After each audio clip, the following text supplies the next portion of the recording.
Hello friends, आज अपन बात करने वाले हैं मानव भूगोल की प्रकृति एवं विषय क्षेत्र पर। इस पर काफ़ी सारे ऑप्शनल क्वेश्चन देखने वाले हैं जो एग्जाम की दृष्टि से वेरी इंपॉर्टेंट माने जा सकते हैं। यह जो टॉपिक है वो आपकी क्लास 12 की जो फर्स्ट बुक है उसका फर्स्ट चैप्टर है, तो वीडियो के अंत तक बने रहें। शुरू करते हैं वीडियो को। सबसे पहला क्वेश्चन देखते हैं। पहला क्वेश्चन आपका है, ज्ञान की जननी किस विषय को कहा गया है। ठीक है, ज्ञान की जननी किस विषय को कहा गया है। आपके पास में चार ऑप्शन है। पहला ऑप्शन है राजनीति शास्त्र, दूसरा मनोविज्ञान, तीसरा अर्थशास्त्र और चौथा भूगोल। तो आपको राइट आंसर देना है। इसका जो राइट आंसर है वो डी है, भूगोल इसका राइट आंसर है। यानी भूगोल ज्ञान की जननी अपन इसको मान सकते हैं, यानी भूगोल को ज्ञान की जननी माना जा सकता है। अगला क्वेश्चन देखते हैं अपन। अगला क्वेश्चन आपके सामने आ गया। अगला क्वेश्चन है, सांस्कृतिक पर्यावरण का तत्व है, यानी सांस्कृतिक पर्यावरण का तत्व बताना है इनमें से। पहला अपन के पास में ऑप्शन है, मैं पेन का कलर चेंज कर देता हूं। पहला ऑप्शन हमारे पास में घर, बी उद्योग, सी सड़कों का जाल और ये सभी। तो आपको राइट आंसर बताना है। इसका जो राइट आंसर है वो डी है, यानी ये सभी का मतलब ये है कि घर भी आ जाएगा, इसमें उद्योग भी आ जाएगा और सड़कों का जाल। ये जो तीनों हैं वो सांस्कृतिक पर्यावरण का तत्व माना जा सकता है इन तीनों को। तो आपका राइट आंसर हो जाएगा डी। अगला क्वेश्चन देखते हैं। अगला क्वेश्चन थोड़ा जूम कर लेता हूं मैं इसको। अगला क्वेश्चन है आपके सामने, माता प्रकृति किसे कहते हैं। माता प्रकृति किसे कहते हैं, इनमें से अपन को बताना है। पहला ऑप्शन है हमारे पास में सांस्कृतिक पर्यावरण, दूसरा भौतिक पर्यावरण। ए और बी, यानी ए भी हो सकता है और बी दोनों हो सकते हैं, और इनमें से कोई नहीं। तो आपको राइट आंसर बताना है। इसका जो राइट आंसर है वो बी है।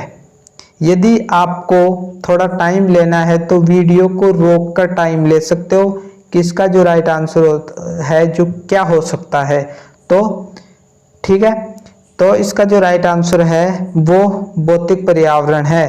भौतिक पर्यावरण को ही माता प्रकृति कहते हैं, यानी माता प्रकृति भौतिक पर्यावरण को कहते हैं। अगला क्वेश्चन देखते हैं। अगला क्वेश्चन हमारे सामने आ गया। अगला क्वेश्चन, नवनियतिवाद को रुको और जाओ निश्चयवाद का नाम किसने दिया। अपन को ये बताना है कि जो नवनियतिवाद था उसमें रुको और जाओ निश्चयवाद एक सिद्धांत था, यानी नवनियतिवाद को रुको और जाओ निश्चयवाद किसने कहा। तो हमारे पास में चार ऑप्शन है। पहला ऑप्शन है ब्लास, दूसरा ब्रुन्स, तीसरा ग्रिप्त टेलर, चौथा अंटिगठन। ठीक है, तो हमारा जो राइट आंसर है वो सी हो जाएगा। ग्रिप्त टेलर थे जिन्होंने नवनियतिवाद को रुको और जाओ निश्चयवाद का नाम दिया था। अगला क्वेश्चन देखते हैं। अगला क्वेश्चन हमारे सामने है,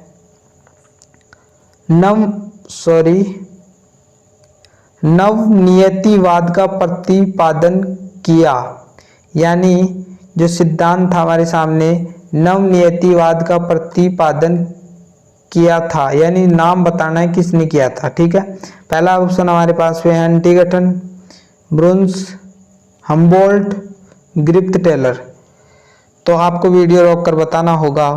इसका जो राइट आंसर है वो डी है। डी इसका राइट आंसर हो जाएगा, ग्रिप्त टेलर।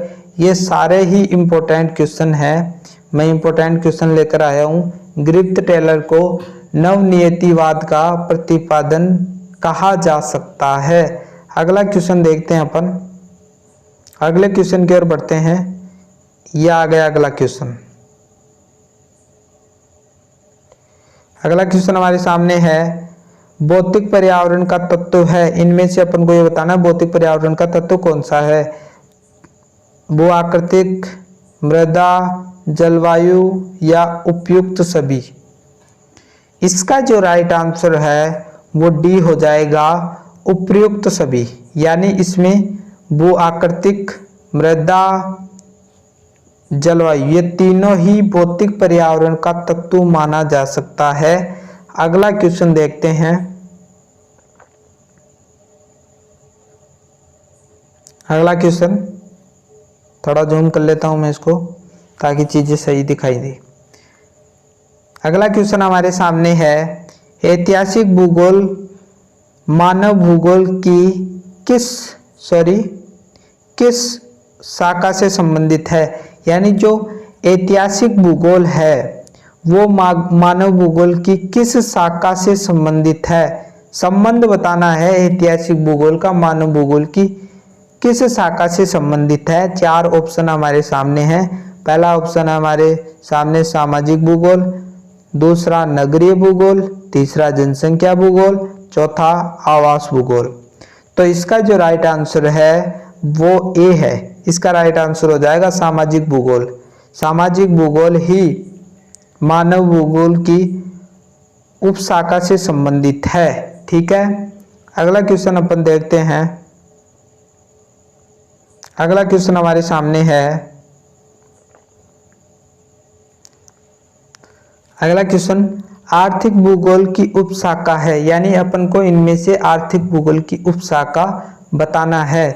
पहला ऑप्शन है संसाधन भूगोल, दूसरा उद्योग भूगोल, तीसरा कृषि भूगोल, चौथा उपयुक्त सभी। तो इसका जो राइट आंसर हो जाएगा वो डी हो जाएगा। डी इसका राइट आंसर है, उपयुक्त सभी।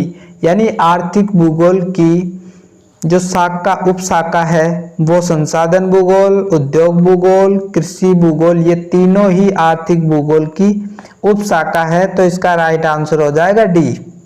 अगले क्वेश्चन की ओर बढ़ते हैं। अगला क्वेश्चन हमारे सामने अगला क्वेश्चन आ गया। ठीक है, अगला क्वेश्चन है, सैन्य भूगोल मानव भूगोल की किस शाखा की उपशाखा है।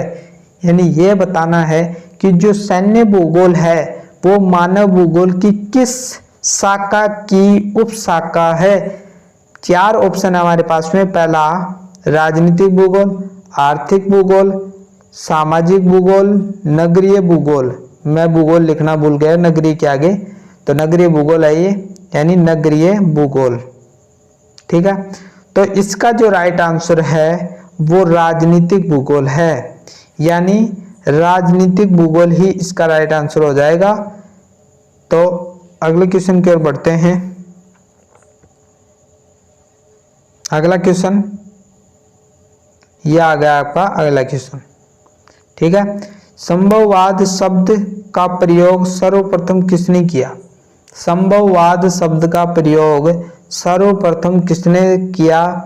4 ऑप्शन दे रखे हैं। पहला अल इदरीसी, दूसरा रेडजेल, तीसरा आलम सुदी और चौथा लूसियन फेब्रे।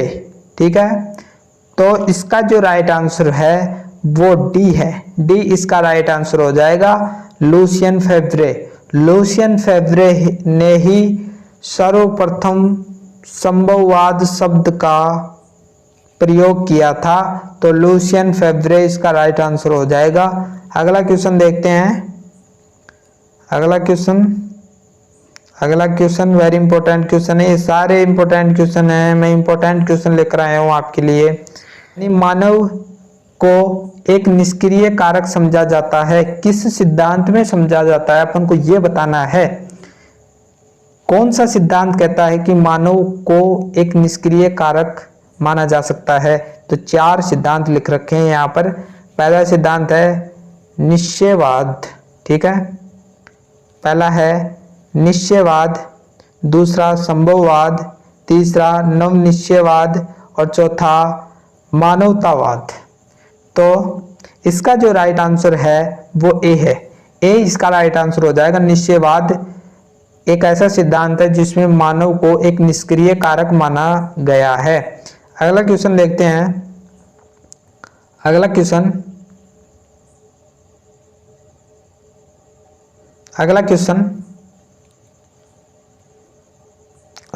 है आपके सामने।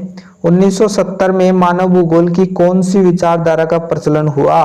अपन को यह बताना है कि 1970 जो समय था उसमें मानव भूगोल की कौन सी विचारधारा का प्रचलन हुआ वो बताना है। तो आपका पहला ऑप्शन है मानवतावादी विचारधारा, दूसरा आमूलवादी विचारधारा, तीसरा व्यवहारवादी विचारधारा और डी वाला है उपयुक्त सभी। तो इसका जो राइट आंसर है वो ये है उपयुक्त सभी। डी आपका राइट आंसर हो जाएगा। यानी 1970 में मानव भूगोल की जो विचारधारा में कौन कौन सी थी? मानवतावादी विचारधारा, आमूलवादी विचारधारा, व्यवहारवादी, ये तीनों विचारधारा ही 1970 में मानव भूगोल के अंतर्गत प्रचलित रही थी। तो फ्रेंड्स आज की वीडियो में इतना ही। यदि आपको वीडियो अच्छा लगा हो तो इस वीडियो को लाइक, सब्सक्राइब और कमेंट करना ना भूलें। आप वीडियो को बीच में ही छोड़कर चले जाते हो। यदि आप हमारे YouTube चैनल से जुड़ जाओगे तो इस प्रकार की वीडियो आपको देखने को मिलेंगी। मैं ऑप्शनल क्वेश्चन की जो प्रैक्टिस सेट है वो भी डालता रहता हूं और जो बोर्ड पर भी डिटेल से पढ़ाता हूं। मेरे चैनल को खोलकर देखो, काफी सारी वीडियो आपको मिल जाएंगी पॉलिटिकल साइंस से संबंधित। तो आगे भी मैं ऐसे ही बनाता रहूंगा, तो चैनल को सब्सक्राइब करना ना भूले। तो मिलते हैं अगली वीडियो में, तब तक के लिए थैंक यू।